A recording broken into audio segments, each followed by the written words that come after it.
right, today I'm pretty excited because today we're doing the free tattoo that I gave away a couple months ago. Um, the cool thing about free tattoos is that when you do free tattoos, you have a lot more leniency with design because, I mean, the client's getting the tattoo for free, so I mean they're a little bit more flexible when it comes to, where they're putting in or, what exactly is that they're getting. Because most of the time they're just appreciative that they're getting a free tattoo, and it's a free 8-hour tattoo at that. So it's a pretty long and large tattoo, you know, for it to be free. Yeah, I'm very excited. I stayed up all night designing. Today's actually the sixth day, my sixth day at work. He's no client. He's somebody I tattooed a long time ago. I tattooed him about 6 years ago. We did a couple small tattoos when I was living in the valley. So it's been a while since I've seen him also. So I'm really glad that he's the one that won. I feel like, if anybody deserves a free tattoo from me, it's, one of my old clients for sure. But I'm really excited to get this thing done. So back to the tattoo. The design's a girl. It's a vintage looking girl, a vintage gypsy looking girl. And I just kind of put some accents around it, put some leaves. I added a rose in there. And then, yeah, it's been all night designing it. So the girl's like, half of her face is opened up and there's a devil below it. And it's more like a vintage looking devil. And the inspiration was this other artist. I'll probably put him somewhere in the video, his Instagram tag, where I got the inspiration from, where he sent me the inspiration from. And I've seen him a long time ago. I used to love all his work, but it's more like a traditional tattoo. So it wasn't really in my style, but he just asked me, he's like, make it black and gray. And he's like, make it black and gray and make it in your style. And he said he wanted it on his upper arm. So I'm excited. Today's gonna be a good day. Hopefully I get to finish today. When it comes to larger projects, it's always hard to tell if you're gonna be able to finish because you don't really know how the person's skin is. You don't really know, well, unless you've seen him in person, you don't really know how large his arm is or how large the body part, whatever area you're tattooing. Everybody has different size arms, everybody has different size legs. So I'm really hoping that we get to finish today, or at least get to like where it looks pretty finished, 90% finished. That's my goal. Either finish or pretty close to finish.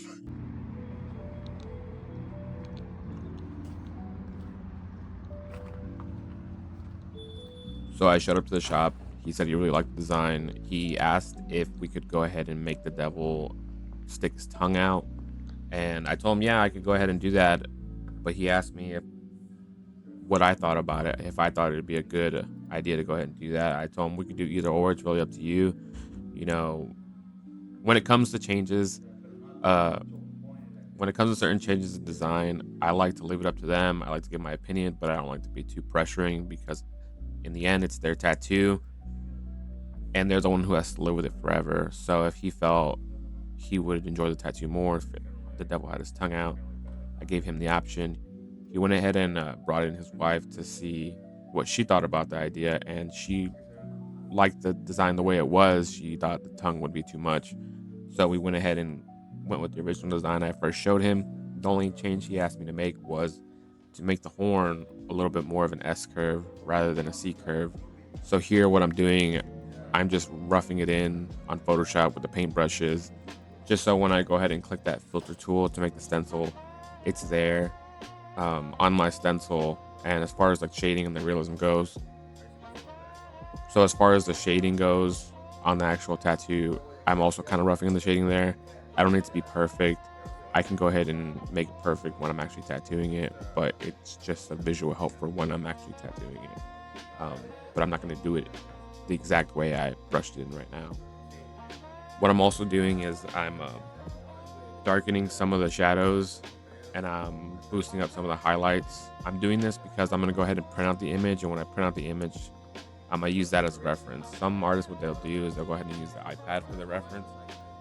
So the reason I really don't like to do this is because the iPad has a backlight which shows a wider range of values when you're looking at it as a reference, as to where when you print your reference, it compresses those values and it gives the reference more of a realistic idea of what the values will actually translate into the tattoo itself. The filter tool seems pretty excellent when it comes to making stencils pretty quickly. I know there's other apps out there now, like Tattoo Stencil was one of the first ones. There's Ghostline, there's multiple apps, I'm sure, that also make tattoo stencils. I think I've even seen people use ChatGPT to make tattoo stencils. But the filter tool, I started using it when I first moved to this shop back in 2019, and it was a complete game changer for me. I'm not even sure if tattoo stencil was out at that time. But my boss was the one who showed me how to use the Photoshop filter tool. That paired with the stencil printer just made things way easier, wasted less stencil paper, took way less time. Now, to make a stencil, it probably takes a minute max to do it. Whereas before, when we had to do the old thermal fax or make an outline, it'd probably take 30 minutes to an hour to get the stencil ready to be put on the skin. And the only downside to the stencil printer is you can only use the stencil you printed once. If you try to use it twice, the ink is already taken off the piece of paper and it's no longer good.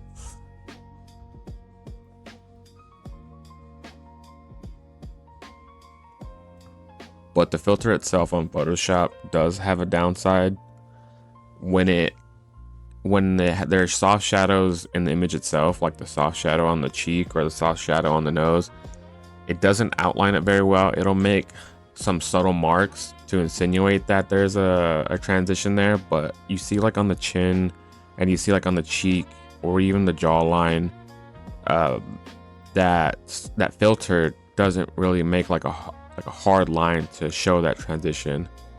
So sometimes what I'll go ahead and do is I'll get my original image and make it on another layer. So I'll duplicate the layer, and then I'll make one of the layers the filter, which is the stencil, and then after that I'll go ahead and make another layer, and this layer is the layer I'm going to be using to draw on. And then I'll turn down the opacity of the stencil layer, and then I just use the mouse to make some dotted lines where the transition is going to be. If you really want to get really precise with it, you can send yourself the Photoshop document to your iPad, and you can do it from your iPad. That way you can actually draw on the screen. Here everything is looking good. I'm gonna go ahead and print that stencil so we can go ahead and get started on this.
It's always very important that you want to wrap your machines correctly. You don't want to risk your client's safety, and you don't really want to risk your own too, because you're going to have to clean that machine and hold that machine later on when it's not wrapped, when you're not tattooing. You don't want there to be some residue, blood or ink in there and get it on your hands, and then later on touch your fingers, touch your eyes or touch your skin or anything like that. So you always want to put a barrier film over that needle hole and just pop that barrier film when you're going to put the needle inside your machine. I think here I tried showing you the needles I was going to use, but I don't think I could get the camera to focus, and I think I just forgot showing the camera all the needles that I was using. So the needles I use are curved mags. I never really use mags. A couple of my coworkers use mags. I just don't like the hard edge it leaves on the tattoo. So they're all curved mags, and they're all bug pins. And the ones I use is 27 mag, 17 mag, 11 mag, 5 mag, and a 3-round liner. I know I said mag, but I'm sorry, I meant curved mag. I found the bug pins give me the smoothest shadows. I'm sorry, the smoothest transitions and the smoothest saturation. But I realized after a while that they do struggle with packing in black and saturate, like where you need to saturate the area heavily. It takes a little bit longer. It takes a little bit more force to push in that black. So I mean, if you really wanted to make it less harder on yourself, you could always just take out a standard bigger size needle for whatever area it is you need to pack black.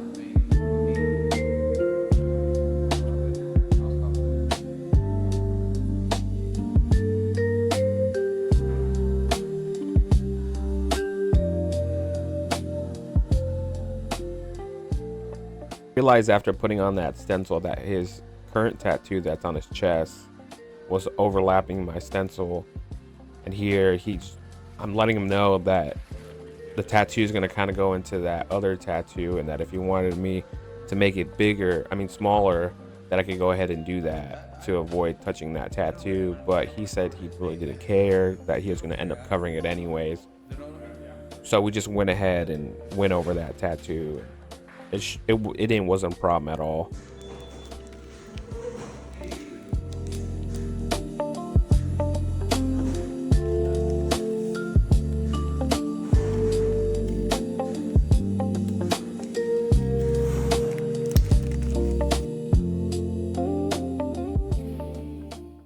These camera angles may not be the best. I had a hard time setting up the camera on the tripod and not knocking it over while I was recording. So it was very hard to see exactly what I was doing. I think one angle just shows the back of my machine. I'm gonna work on it. I bought a POV camera, so it'll give a better view of exactly what my machine and my needle is doing. But this tattoo is super fun. So here what I'm doing is I'm putting in all my blacks and my dark shadows first. That way I can gauge the contrast that I'm gonna want to achieve for this tattoo better. So in the past, what I typically would do when I was starting out, I would take a section of the tattoo. So I would probably focus on the neck and the hair, and then probably the lips. And then I would tattoo all the darks, and I would tattoo all the midtones, and then I would tattoo all the light tones. What I realized when I did this is that at the end of the tattoo, it had too many midtones for my liking. It lacked contrast and it lacked boldness to me, just for my preferred style, the way I wanted my tattoos to look. So I took an approach of just tattooing the blacks and tattooing the darks, and I learned this from my boss, Ty Harris. He helped me with visualizing my tattoo that way, and it ended up giving me a lot bolder of a tattoo and a lot stronger of a tattoo. And also when it healed a lot better as well. The rest of the video is just going to be shots of me tattooing, and at the end I'll go ahead and show the final tattoo, what it looks like. We weren't able to get to the rose because we didn't have enough time, but hopefully he gets to come back in soon and we can go ahead and finish it all up.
We're finally headed home. It's 8 o'clock now. We went in at like around 9:30. Finally headed home.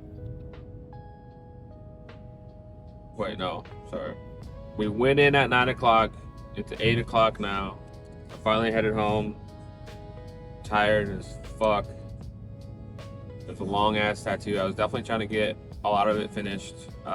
There was just like a little part of the bottom section we didn't fully finish. We got most of it finished though.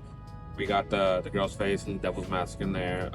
You know, he's from the valley, so who knows when I'm gonna see him again. You know, he doesn't really come here very often, but you know, it was 8 hours. We put in 8 hours and we got a good 8 hours in, and it came out really cool. I think it came out really sick, you know. The tattoo went great. It looks great. The skin got a little inflamed. It got pretty red. It was pretty bloody towards the end. But you know, we made it work. And now I'm just ready to fucking dissociate and sit on the couch. Tomorrow is my 7th day of work. Each day has been roughly around 6 to 8 hours of tattooing. I think most have been about 8 hours, maybe 7. And by the end of the session, I am just so tuned out. Not to say like I can't focus on my work, like I can't do a good tattoo. I can definitely do a good tattoo even tuned out. But as far as like social battery, finding anything to say, it is gone. I am not there. It's exhausting.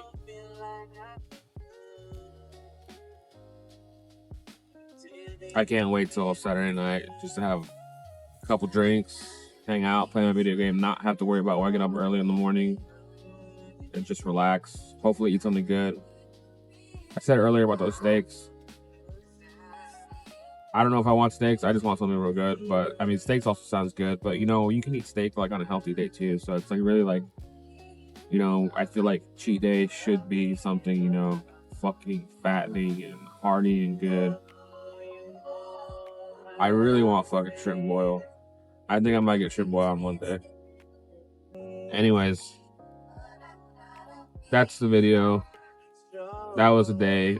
I wish I could get more footage of the tattoo itself. It's really kind of hard because I'm not really sure how much my memory card can really hold because I never really recorded a full tattoo session. Also, it's kind of really hard to work the angles when I'm recording the tattoo. So, yeah, eventually I'm gonna get like, I don't know, like some type of POV camera or something like that, or maybe some type of camera mount, like overhang camera mount, to be able to record the session from above. But right now I'm just kind of working with a tripod, and you know, I got my chair, I got the client's chair, I got my tattoo tray, I got wires around me, and I'm just kind of afraid to like hit it and knock the camera over, and then there goes my $500 camera, and then I'm fucked.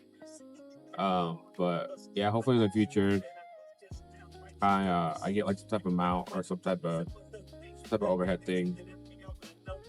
But before I do that, I definitely want to show myself that I'm dedicated to making videos before I invest further more, you know, because I've already like kind of invested a little bit. I bought the camera a while back, and then yeah, I just don't want to spend money on a hobby that I'm not actually going to dive into, you know, because I've done that way too many times and it gets pricey. It feels like a waste of money, and then I feel like shit. But yeah, thanks for watching.